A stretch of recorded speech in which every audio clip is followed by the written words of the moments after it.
you're trying to learn to scream or improve your technique, there's a high chance you felt some weird sensations. That scratchy feeling that makes you want to cough, that tickly sensation in your throat that just feels wrong.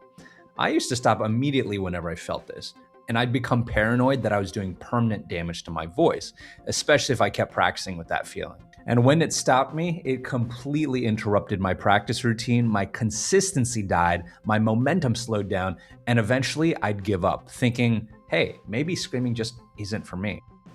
But I'm gonna explain what's actually going on, how to avoid it, and share some surprising information at the end that will help you progress 10 times faster. So to fix this problem, you first need to understand what causes that scratchy feeling. When you do different types of screams, you're using different parts of your throat in different ways. If you're doing a fry scream, you're taking your vocal cords and getting them to pass air between them in a very sputtery way. When you're doing false chord screams, you're getting your false cords to flap and create white noise. So here's the key. Certain tissues in your throat don't have as many sensitive nerve endings compared to others. The parts you actually use for correct healthy vocalization and screaming generally have less sensitive nerve endings, so we don't feel it as much when we use these parts correctly. But when we accidentally use other parts of our throat that do have more sensitive nerve endings, that's when it feels the most uncomfortable. And from my research and experience, it seems like the sides of your false cords and the tissues physically behind where you'd feel that buzzery sound sensation, that's what causes the discomfort. And if you want to recreate this feeling of discomfort, try making a Mongolian throat singing buzzer noise. Mess around with tightening and opening your throat while you do it.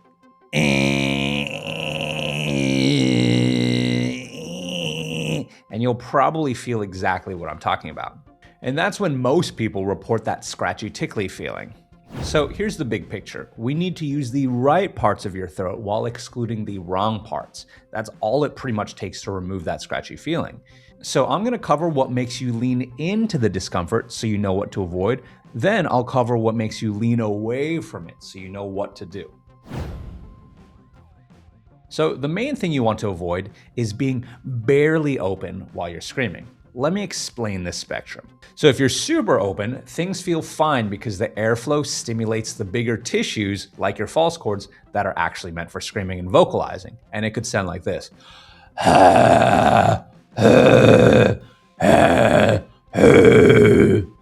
And if you're super closed, the uncomfortable tissues almost get shielded by the compression, while the tissues we want to use take the brunt force of the air. This feels fine. This feels fine too. But if you're almost closed, just a little bit open, then those uncomfortable tissues get in the way of your airflow, but aren't closed enough to get shielded by your bigger tissues. That's when the danger zone happens. That feels uncomfortable, even for me. So we tend to get stuck in this barely open state in 3 common scenarios. First, if you use breath or whisper as the base of your scream and you try to add distortion to that. And a lot of people start with breath because it's easier to get some distortion by being breathy and airy. And sometimes they can even make it sound pretty distorted with minimal discomfort. But when they really dig in and try to make that distortion bigger, they tend to compress a little bit more, and that's when more discomfort happens. Second, if you're just not compressing enough in general. So many people don't realize that screams where you're more actually fully closed in your throat actually sound and feel better. And sometimes it's just a lack of information. They don't know that they should close their throat or how much they should close it or where to close it. Third, if you're over yelling, that makes it harder to compress. So many people try to get volume by yelling, but that extra airflow makes it harder for your throat to close on it. Think of it like trying to close a door on a really windy day. The extra force pushing against you makes it much harder to keep that door shut. The good news, there are many ways to fix this feeling. It just depends on what type of scream you're going for. For a lower chest fry, ABC, you want to close your throat tighter within your normal talking voice. When you do this, you'll hear less of that buzzing sound, which signals that you're getting further and further away from that scratchy area. That's a good thing. So if you have that buzzy sound that feels uncomfortable, squeeze more and tighter in your talking voice. This sounds and feels better. Whereas for a head fry, you want to place the vibrations up at the top of your face and bring the resonance above where your buzzer sound would be. Now, for a false chord scream, just like a head fry, you want to place the vibrations at the top of your face. But you want to take an additional step where you're also engaging your false chords up there and getting that crunchy sound. No matter what technique you're using, we just want to get away from that buzzing sound or those buzzing tissues because that's closer to where the discomfort is felt. Okay, now you know how to avoid the discomfort, but I'm gonna let you in on a secret that allowed me to make progress 10 times quicker. It made me go from practicing 10 minutes a day to several hours a day, even while I felt discomfort during experimentation. Ready for it?